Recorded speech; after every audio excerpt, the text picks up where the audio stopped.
Recently, the Bills suffered a devastating loss to the Kansas City Chiefs thanks to a missed field goal by Tyler Bass that could have sent the game to overtime. Missing a kick of that magnitude is downright humiliating, and Bass will likely never hear the end of it as long as he lives. But don't worry, Tyler, you're not the first kicker to botch the biggest play in your life. In this video, we're going to cut deep and rehash the worst missed field goals in NFL playoff history. Things are about to get cringy because we're getting right into it. Matt Bryant, 2002. In 2002, the Giants had a big lead over the 49ers, but the 49ers came storming back with 25 unanswered points to give them a 39-38 lead. Despite the collapse, the Giants had a chance to attempt a game-winning field goal from 41 yards out. However, the snap from Trey Junkin was mishandled, and the ball hit the ground. Matt Allen, the holder, tried to make a play by rolling out to the right and attempting a desperation pass toward the end zone. He launched the ball as far as he could, and Chike Okorafor, a 49ers linebacker, tackled Giants left guard Rich Subert. He launched the ball as far as he could, and Chike Okorafor, a 49ers linebacker, tackled Giants left guard Rich Seubert while the ball was in the air and the pass fell incomplete. The Giants thought they'd be rewarded with a pass interference penalty on the play, which would have given rookie Matt Bryant another shot at the game winner from closer to the end zone. However, the officials ruled that Seubert was an ineligible receiver, and therefore a penalty was actually called on the Giants. As a result, the 49ers declined the penalty to secure the win, and Matt Bryant never even got the opportunity to play hero. Gary Anderson, 1998. The 1998 Vikings might have been the best team in Minnesota history, and one of their best players was their kicker. Gary Anderson had a perfect regular season, going 35 of 35 on field goal attempts, and he was a crucial part of the Minnesota Vikings' league-best 15-1 that year. The Vikings were facing the Atlanta Falcons in the NFC Championship game, and with just over 2 minutes remaining in the fourth quarter, Anderson had a chance to extend the lead to 10 and essentially punched the trip to the Super Bowl. But for the first time that season, Anderson shockingly missed a 38-yard field goal attempt wide left. Then the Falcons staged a remarkable comeback, tying the game with a touchdown pass to Terrence Mathis. The game went to overtime, and Atlanta's kicker Morten Andersen sealed the victory with a 38-yard field goal, and the Vikings' misfortunes have continued for decades. Blair Walsh, 2015. In 2015, the Vikings found themselves in a grueling battle against the Seattle Seahawks. And with just seconds left in the fourth quarter, the Vikings were trailing the Seahawks by a score of 10-9, but had a chance to win the game with a 27-yard field goal. At the time, the Vikings kicker Blair Walsh was practically automatic, especially from a short distance. In fact, Walsh led the entire NFL in field goals made that season and was a perfect 9 for 9 in attempts from inside 30 yards. Unfortunately, Walsh sent the kick about a mile wide left in front of a packed house in Minnesota, and the Seahawks escaped with a narrow victory. The missed field goal was a gut-wrenching moment for Vikings fans and added to the playoff heartbreak they'd experienced over the years. Nate Kaeding, 2004. In the 2004 AFC wildcard game, the San Diego Chargers were hosting the New York Jets. The Chargers had been on a playoff drought, but had a very promising roster led by Drew Brees and All-Pro running back LaDainian Tomlinson. And with the score tied at 17 in overtime, the Chargers had a chance to win the game with a field goal. Positioned at the Jets' 22-yard line, they turned to rookie kicker Nate Kaeding for the game-winning field goal attempt. In 2004, NFL overtime was sudden death, so if Kaeding hit the field goal, the Jets would not have been given an opportunity to respond. However, Kaeding missed the kick wide right, giving the Jets an opportunity to march down the field and win the game with a field goal from Doug Bryan.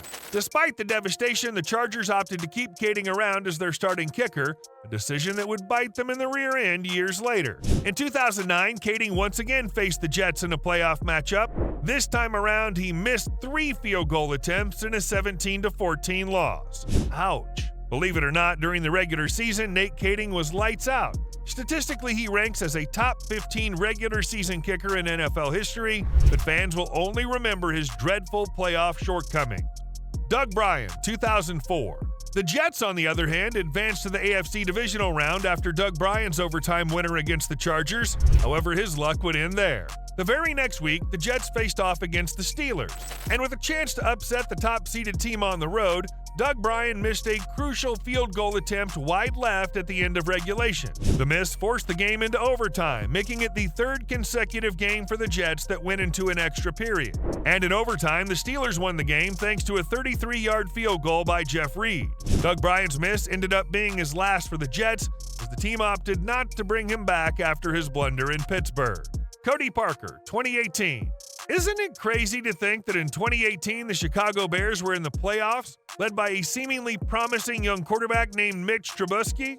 Boy, how time flies. And they almost beat the reigning champion Philadelphia Eagles. The Bears had a chance to win the game with just seconds left on the clock as kicker Cody Parker attempted a 43-yard field goal. The first attempt went through the uprights, but the Eagles had called a timeout just before the snap, so Parker had to attempt the kick again. The second attempt was met with the chilling sound of the ball hitting the left upright and then the crossbar before bouncing back onto the field. The miss, which is famously remembered as the double doink thanks to the sound of the football hitting two posts before falling short, meant that the Eagles won the game 16-15 and the Bears were eliminated from the playoffs. Lynn Elliott, 1995. In 1995, the Chiefs were the top seed in the AFC thanks to a strong defense led by players like Derek Thomas. And in the divisional round of the playoffs, they faced the Indianapolis Colts led by quarterback Jim Harbaugh. Despite the defensive efforts that held the Colts to just 10 points and 112 yards passing, the Chiefs' offense led by quarterback Steve Bono struggled. Bono threw 3 interceptions and was eventually benched for Rich Gannon. But the Chiefs had a chance to win the game with their kicker, Lynn Elliott. Elliott had multiple opportunities to make crucial field goals, but on that day, he would have struggled to hit the water from the middle of the ocean. He missed a 35-yard attempt to end the first half, missed from 39 yards halfway through the fourth quarter, and with 42 seconds left in the game, he missed a 42-yard attempt that could have sent the game into overtime. In contrast, the Colts kicker, Kerry Blanchard, went 1 for 3 on the night. Far from impressive, but his one made field goal proved to be enough to advance his team. Needless to say, Lynn Elliott never kicked in the NFL again after his abysmal performance against the Colts. Mike Vanderjack, 2005. In the 2005 playoffs, Mike Vanderjack made a mistake he would never forget. He'd earned an All-Pro nod in 2003 and led the league in extra points in 2004. He was so good during that stretch that ESPN put him on the cover of its magazine. But still, he was a pretty polarizing figure for a kicker. In 2003, Colts legendary quarterback Peyton Manning referred to Vanderjack as the team's idiot kicker in an interview and accused him of being drunk. Then in 2005, the Indianapolis Colts had gone 14-2 en route to the AFC's top seed. Even better for their divisional round matchup, they were set to face the Pittsburgh Steelers, a team they decimated 26-7 earlier in the season. In the game, Manning and Steelers quarterback Ben Roethlisberger engaged in a hard-fought battle that saw the Steelers leading 21-18 with 21 seconds left to play. If Vanderjack could hit a 46-yarder, the game would go into overtime. Over the previous 3 seasons, Vanderjack had been nearly automatic between 40 and 49 yards, hitting 24 of 27 from that distance. This time it wasn't even close. Wide left. Vanderjack threw a tantrum on the field immediately afterward and cost the Colts 15 yards on an unsportsmanlike conduct penalty. Idiot kicker is right. Martin Gramatica, 2006. In 2006, Tony Romo took over the starting quarterback job for the Cowboys mid-season and led the team to the playoffs with some outstanding performances. But he'd been buried in the team's depth chart for years prior and had been serving primarily as the placeholder. Despite the added responsibility, the team never replaced Romo as the holder. Instead, he would trot out with the special teams unit and pin the ball for Martin Gramatica. And in the playoffs, that decision proved costly. The Cowboys had a chance to go up 23-21 late in the fourth quarter with an easy field goal against the Seahawks. The snap was practically perfect, but Romo couldn't hold on. Instead, he bobbled it and immediately took off for the end zone, but was tackled about a yard short. The Cowboys lost the game. Despite breaking tons of Cowboys passing records, lots of fans still remember Romo for his inability to perform when it mattered most. Billy Kundu, 2011.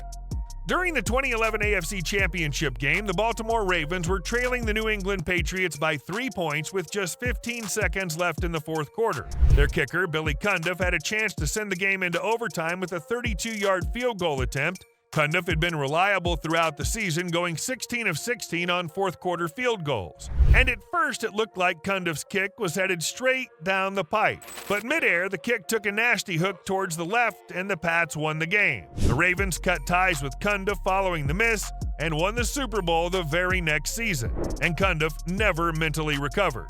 For the rest of his career, he was a shell of his former self before the league gave up on him for good. Scott Norwood, 1991. Last but not least, we come full circle to discuss the most infamous missed field goal in NFL history. The 1991 Bills operated under a dynamic no-huddle offense that led the team all the way to the team's first ever Super Bowl. In Super Bowl 25, the Buffalo Bills were trailing the New York Giants 20-19 with just seconds left on the clock, and their kicker, Scott Norwood, had the chance to win the Super Bowl for the Bills with a 47-yard field goal attempt. The kick would have cemented his place among football immortals who have won Super Bowls for their cities on the last play of the game. Unfortunately for Norwood and the Bills, the kick sailed wide right, and the Giants held on to win. This miss not only denied the Bills their first ever Super Bowl victory, but also marked the beginning of a heartbreaking era for the team. The Bills went on to lose in the next 3 consecutive Super Bowls, making them the only team in NFL history to reach the Super Bowl 4 times in a row, only to come up short each time. Scott Norwood, despite being an All-Pro kicker in 1988, is now a symbol of missed opportunities and unfulfilled dreams for Bills fans. And Tyler Bass's miss only reminds all of us of his miserable mishap. Thanks for watching, boys and girls. If you like this video, don't forget to subscribe to our channel for more sports news and insights. See you next time.